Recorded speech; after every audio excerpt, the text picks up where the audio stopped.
Hello, fellow introverts. Welcome to Absinthe and Ink. I'm MJ, and if you remember in the previous video, I said that I was going to do a standalone review for this book here, John Steinbeck's The Grapes of Wrath. And as I know all 5 of you have been eagerly anticipating it, well, guess what? Today's the day. Now, this book was published in 1939, and it sold over 430,000 copies by the end of that year. But not everybody was a fan of it. There were some people who obviously needed a hobby and decided that trying to ban this book was going to be a lot of fun. So critics claimed that the book was indecent, it was obscene, it used vulgar words, and some people even argued that it was pornographic. Now, I don't know about you, but to me, those all seem like reasons why you'd want to read it. Now, the loudest component of the idea to get the book banned, was the Associated Farmers of Kern County, California. And this is where a lot of the novel takes place. Now, they claimed that the book was propaganda of the vilest sort. And all this criticism coming in made John Steinbeck kind of a target. He was getting a lot of threats, and he had to resort to carrying a gun around in public with him for protection. But that doesn't mean that the book didn't have its fans. It did, including First Lady Eleanor Roosevelt. And she said the book was an unforgettable experience in reading that both repels and attracts you. Now, a Kern County librarian also wrote a rebuttal to the banning of the book, and she wrote that banning a book is so utterly hopeless and futile. Ideas don't die just because a book is forbidden reading. If Steinbeck has written truth, that truth will survive. If he is merely being sensational, the book will soon go the way of all other modern novels and be forgotten. Now, while the Associated Farmers did succeed in getting the book banned until 1941, it would be far from forgotten. As a matter of fact, to date, the book has sold an estimated 14 million copies. Now, this is the thing I don't really understand about this whole idea of banning books. It doesn't make any sense to me, because human nature is that we want what we are denied. So if you tell somebody you can't have that because it's immoral or obscene or pornographic, well, guess what? You're going to want it. So by banning books like The Grapes of Wrath, it brings more attention to them, making more people actually want to read it. So that seems kind of, backwards. If there's a book that you don't like because you're offended by it, that doesn't mean that nobody else should be allowed to read it. If you don't like it, don't read it. End of rant. Now, as there are going to be some spoilers in this review, if you've not read the book, then I would suggest that you skip the rest of this video. Now, if you have read the book, or you're not going to read the book, but you'd like a little insight on it and maybe a little analysis, then by all means, stick around. Now, the first character we meet is Tom Joad, who's just been paroled from prison. Now, paroled is a very important word here, meaning that he's been paroled, not released. So he's really not allowed to leave the state. He's been, released with conditions. So what happened is that Tom was involved in a bar fight with another guy. The other guy pulled a knife and stabbed Tom. And Tom, in self-defense, picked up a shovel and, beat the shit out of the other guy and killed him. So Tom was charged with manslaughter, which is why he's only had to serve 4 out of the 7 years that he's been, that the sentence has been passed down on him. Now, you're not quite sure about Tom at first. He gets a very reluctant truck driver to give him a lift as he's making his way back to the Joad family farm.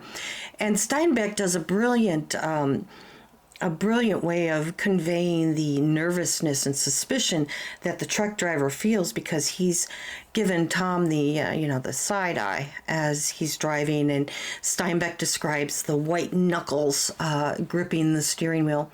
And Tom, being young, seems to think that, he's going to have a little fun with this. And before he gets out of the truck, he tells the guy he was in prison for homicide. That's a big word. It means I killed a guy. Now, Tom doesn't seem to show any remorse for what he's done, even though it was in self-defense. He's kind of arrogant, and he kind of wears his conviction as a badge of honor of sorts. So you're not really sure if Tom is a bad guy or if he's a good guy that was just in a bad situation. Now, along the way, he runs into Jim Casey, a former preacher who is now turned philosopher. And Jim Casey, that name isn't just arbitrary. The initials JC do indicate that Casey represents a Christ-like figure, which will be evident later on as the book goes along.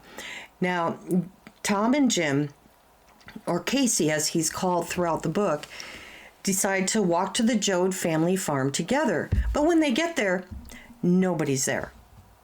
And a neighbor tells them that they have packed up and they have gone to Tom's Uncle John's house up the road. So Tom and Casey walk up to Uncle John's house and discover that the family is there, and they're in the process of packing up and moving and going to California. Now, the reason that this is happening is because of the erosion of the constantly farmed land and the dust storms that have created the Dust Bowl, making the land unworkable. And the Joads are sharecroppers, which means that they can't produce crops. They can't pay for their rent and their mortgage of the land. So the bank is evicting them off the property. The other issue that happened was modern industrial agriculture in the form of tractors has come along, which means one man on a tractor can do a lot more work more efficiently and for less money than a bunch of laborers can. So the Joads, in effect, have become redundant.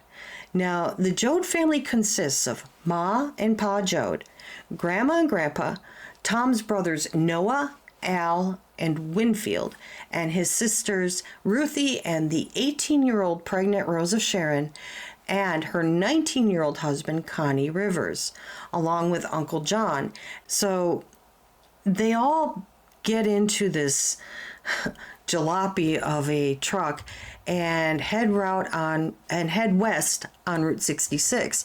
Now, the reason they're going to California is because Pa Joad has been given a pamphlet about the opportunities out there to earn money as picking citrus. And they start making all these plans. They have these grand ideas that they're going to make all this money, and they're going to buy a nice house and have a white picket fence, and they're going to buy a new truck. And Rose of Sharon is talking about how she's going to be able to have a nursery and buy nice clothes for her baby. And Connie has the idea that he's going to go to night school and he's going to learn how to become part of the world of radio. Now, they start out, and unfortunately, they don't get too far before the first tragedy hits, and that is the death of Grandpa. Now, Grandpa dies, and they're kind of out in the middle of nowhere, and they've befriended another family where they are at this point. And the family helps them wrap Grandpa up in a blanket or a quilt, I believe it was, and they bury him on the side of the road because they really didn't have any other option. Now, they continue on their journey, and they're running into all kinds of things. They're worrying about the tires on the car breaking down. They're worried about gas. They're worried about food. They're worried about water. But the further that they get, or I should say the closer that they get to California, they start meeting people who are actually coming back from California, because they're telling the Jodes that there are no jobs out there, and that people from Oklahoma, known as Okies, aren't really getting the warmest of welcomes when they get there. But the Jodes have this incredible stubborn optimism, and at this point, well, they don't have anywhere else to go. So they continue on their journey, and they finally do get to California. But when they get to California, Grandma dies. And because at this point they've spent most of their money, they can't afford to bury her, so they take her to the coroner's office. And Ma Jode she's a pretty stoic character, but she's shook by this. It upsets her. And Pa Jode tells her that a burial would have took 10 times what we got. We done the best we could.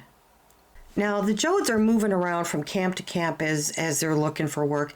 And at one point, they get to a government co-op camp where things are actually pretty good. There's facilities, there's clean water, they can take showers. Ma Jode can do some laundry and help get things cleaned up. And things are going pretty well, except, well, the Jodes aren't really finding any work, and they really can't afford to stay there, so they have to move on. But moving on isn't easy. There's issues with the trucks, and the family has started to fall apart. Noah has decided to not go forward with the family to California. And Connie, who has decided that things aren't working out the way he thought it would, he kind of just abandons poor pregnant Rose of Sharon, and who knows what happens to him. You don't hear about him in the book again. And at one point, Jim Casey gets arrested because Tom is about to be accused of causing some trouble with some police officers and the sheriff. And Jim Casey steps in and says, no, it wasn't him, it was me. Because if Tom were to get arrested, especially because he's out of state, he'd be going back to prison for a very long time. So Jim Casey kind of saves him from that fate. But Casey will come back and make another appearance, sort of almost a resurrection, because Casey's still trying to figure out, who he is. He's not a preacher anymore, but he's not quite sure what it is he's supposed to be doing. Now, the Jodes do eventually find work, but as strikebreakers, and they're paid just enough to buy some food. And when Ma Jode goes that night to the general store to buy some things for dinner, she is being charged exorbitant prices. And basically, it takes everything that the men have made that day.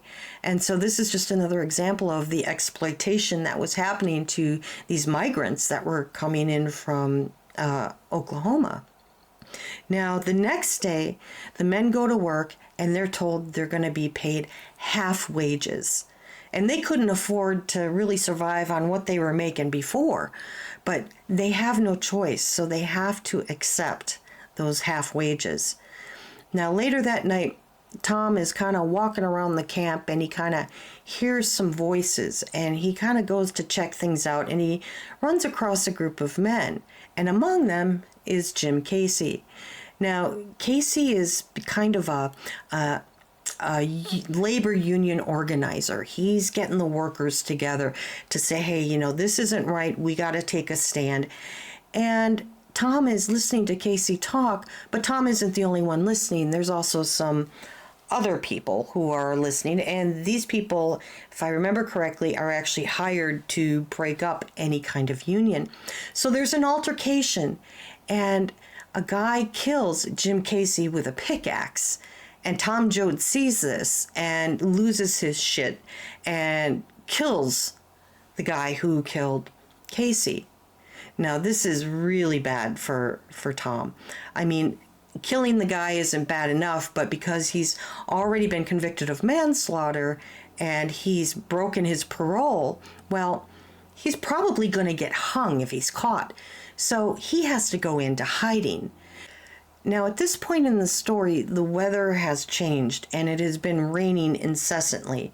Heavy, incessant rain has been coming down, and Tom has to go kind of hide out in a field, in a grove of trees, and Ma takes food to him. But also going on during this time is when Rose of Sharon she goes into labor and she gives birth to a stillborn baby.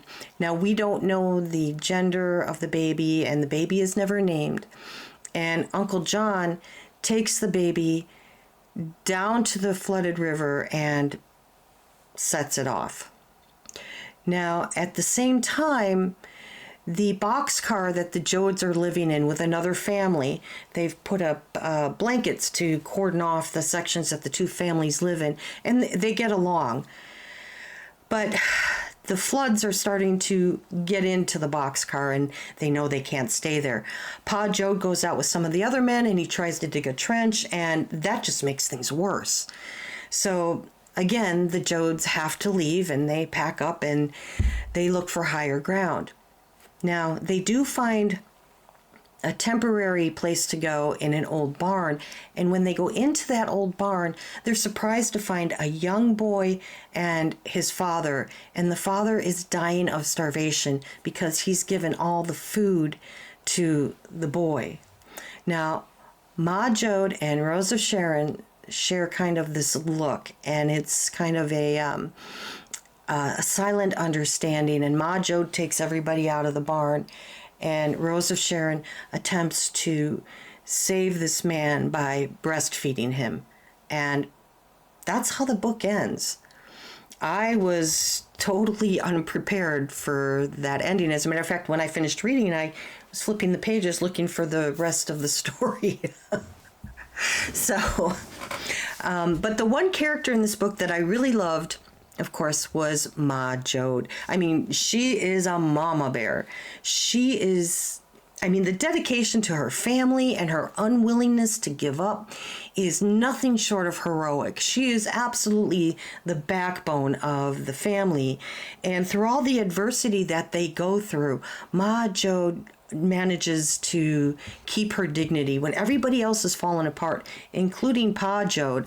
Ma Jode is the one who, she just definitely believes in the strength of the family, and she's not going to let anything harm her family. Now, Steinbeck described her as this incredible woman, and he wrote that her hazel eyes seemed to have experienced all possible tragedy, and to have mounted pain and suffering like steps into a high calm and superhuman understanding. Now, Ma Jode's compassion and unselfishness makes her a highly admirable character representing strength and resilience. Now, the other thing that Steinbeck does in this book that I found really interesting was something called intercalary chapters. And these are sections of the book that don't contain any of the main characters, and it doesn't contain anything that moves the plot forward. But what they do is they give you a foundation. They give you kind of a background. They explain why things are happening to the characters and why the characters are reacting the way that they do. And while you could skip the intercalary chapters, I don't recommend that you do, because they really add to the whole experience of the story. So I would definitely read those. And if you've read the book, you know that early on there's a wonderful chapter about a turtle crossing the road. And while that sounds incredibly mundane, it is so incredibly symbolic. The turtle is making a very slow journey to the other side, just like the Jodes are. And during his journey, he is confronted with all kinds of obstacles. And then some asshole in a pickup truck drives by and decides to intentionally hit the turtle and knock it off its course. The turtle flips over on its back, and it has to struggle to right itself to continue on to its journey across the street. And like the Jodes, who are also traveling to the other side, they're also faced with a lot of adversity. But the Jodes do make it. And I'd also like to believe, even though Steinbeck doesn't tell us, and there's a lot of questions at the end of the book, I'd like to believe that just like the turtle, the Jodes do make it. I mean, they do make it to California, but I also would like to believe that they do somehow make it through their struggles and that they do find some place to call home. Now, when writing this book, Steinbeck said that I've done my damnedest to rip a reader's nerves to rags. And he's succeeded. You don't just read about the Jode family. You become a member. You feel their struggles, their pain, their short-lived triumph. But mostly you feel their humanity. And there aren't many books that can bring you to that level of the human experience. And I have to say, this book took my breath away. So if you liked this review, please consider giving it a like and subscribing. And thanks for watching. I'll see you next time. Bye-bye.